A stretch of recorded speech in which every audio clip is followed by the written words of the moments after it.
Welcome back to another episode of Monday Mornings with Melissa. And I wanted to bring a very special topic to you guys today. It has been something that we consistently get questions about, that there's a lot of confusion over. And that topic is structuring your offers for scale by specifically creating an evergreen offer where you can consistently enroll high quality clients. What we teach, and this is what I teach my funnel bosses as well, is that you're taking people on a journey from point A to point B. And yeah, you can launch a program like next week and take people through this process to get them from point A to point B. You can do it with them live. You can be there with your people. You can learn. This is how you develop a solid framework.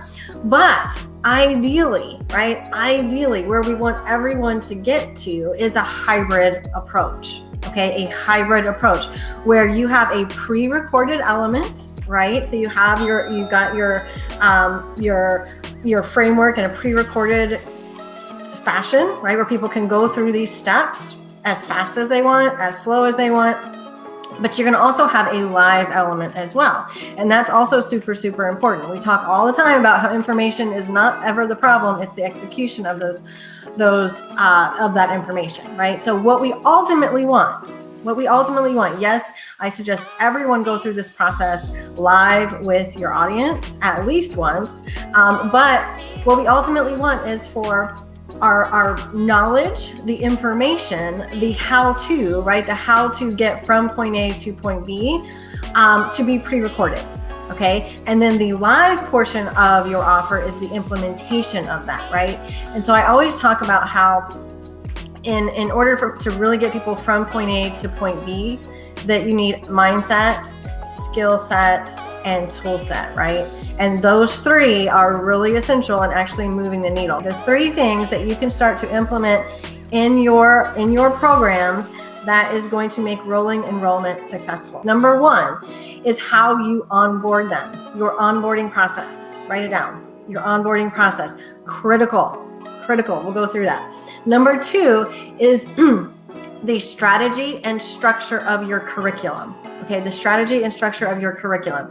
And what that means is it's the structure and the strategy behind the knowledge and information that you're going to give them. Okay, because knowledge and information is absolutely critical, right? We have to give them the knowledge that they don't have, but there is strategy in that that we'll go through. And then the third one, so the first one was onboarding process. The second one is the strategy and structure of the curriculum, which is really the information or the knowledge.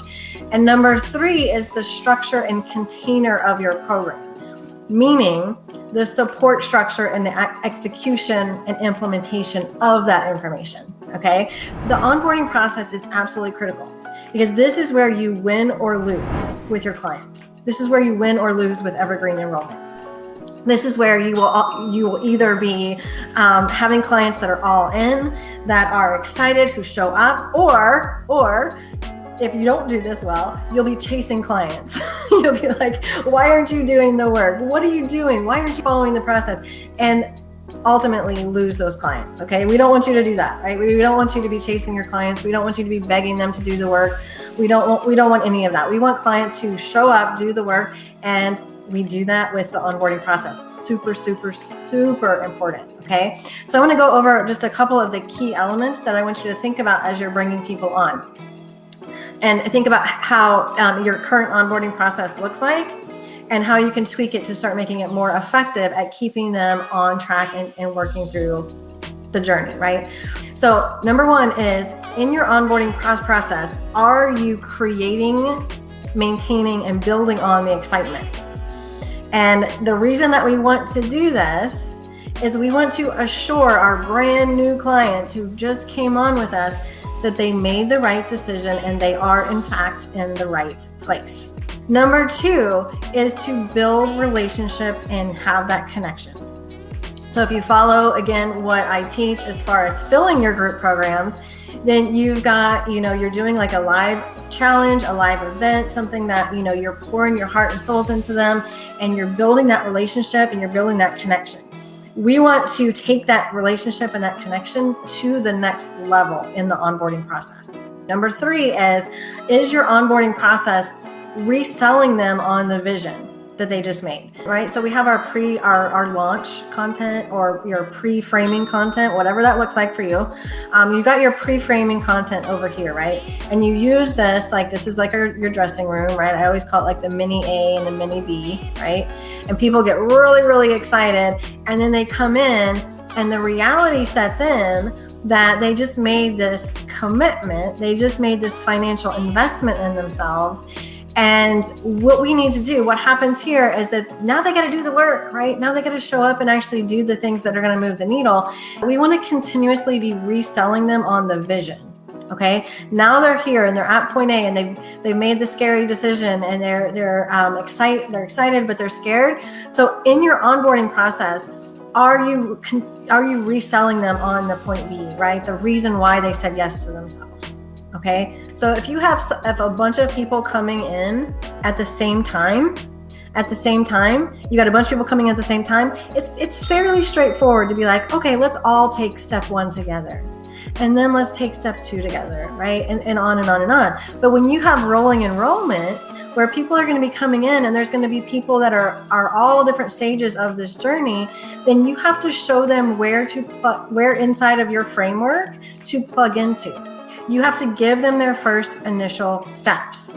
So we need to make sure that in the onboarding process, they know where to go to get support, because again, change is hard, right? Implementation of the information is always the gap. Step number 2 is now let's look at the strategy of your actual curriculum, meaning the information.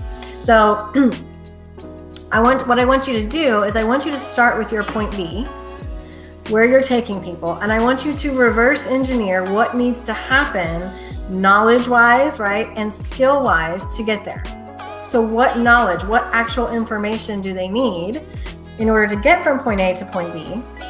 What order does that information need to be, right? That is one of the huge things, the huge mistakes, the huge gaps that we see all the time. We help the funnel bosses with this all the time, is structuring their curriculum so that it's chronological. Right? So it's super important. So what knowledge do they need? What order does it need to be in? And then the next thing is what skills will make them successful with that knowledge? Okay. What skills? Number 3 is what are the big milestones? What are the big milestones that tell them that they are on track? Because as you're bringing mass amounts of people through your framework at one time, you have to be able to break down what it is that they are working towards. Yes, we're all working towards point B, right? We're all working towards point B, but we need to be able to keep people on track. We need to be able to measure results and progress, because guess what? People forget. But the last thing I want to talk about when it comes to the actual curriculum, the actual knowledge piece of your program is what is a quick win? What is a quick win that you can put in place inside of your knowledge, your information, your framework that hits that urgent need, right? That hits the urgent need and gets them to ultimately buy into that longer journey to point B. So we all know that like everyone who's at point A, they want point B. Like that's what they have in common. But there is a reason that they urgently want to move away from point A. Is really important, because if they can get this quick win, then they are going to trust you. They're going to trust that you know what you're doing to get them to the rest of the journey, right? They're going to be like, this framework works, right? What this person is talking about works. So think about what's the quick win. It also, what it does is it gives you an opportunity to give people what they want and then ultimately deliver what they need. Number 3 is, now I want you to look at how you're going to support them with implementing that framework, okay? And so when you're looking at how you're going to support them with implementing the framework, so this is the live portion. This is going to be the live portion, because people always need you to meet them where they are in their current operating reality, which is different for where they are in your framework. So you're always going to have this portion be live, right? And so what I want you to think about is when you're looking at supporting people with actually implementing, so now we're talking about mindset. We're helping them get up to bat again and again and again so they perfect that skill. We're helping them actually change their life, create new habits, transform into a different type of person, right? Big things are happening now. Big things are happening. This is what differentiates a course from a program, is supporting people with implementing the framework. So I want you to think about how they are going to know if they're ready to move to the next step. How will they know? This is how you leverage. So if we're going to do this strategically, so we can serve a lot of people at one time, right? And we've got, our framework. I'm just drawing something really quick. And let's say here's a big milestone, and then here's another one. I'm just making something up, right? So what I want you to think about is how are they going to know if they're ready to move to the next step, right? How if they come in and we want to empower them to know this. This is how you leverage, right? We don't want to tell people we don't want to drag them, okay? So if this is step number 1, how are they going to know that they're ready, that they've done step 1, it was satisfactory, and they're ready to move to the next step, okay? How are they going to know that? What are the checkpoints going to be? But finally, at each step and really at each milestone, how can you, as the leader, how can you continue to vision cast them? Right? How can you continue to vision cast them? How can you resell them constantly on the bigger picture of the point B? How can you add in that reselling, getting them back excited about the journey, even though it's hard work, even though they might have minor setbacks, even though, what you have to do is to keep them going in your framework. All right, you guys, I hope you have an amazing week. I hope that everything is just amazing for you. If you have any questions, just let us know. And we'll be talking to you soon.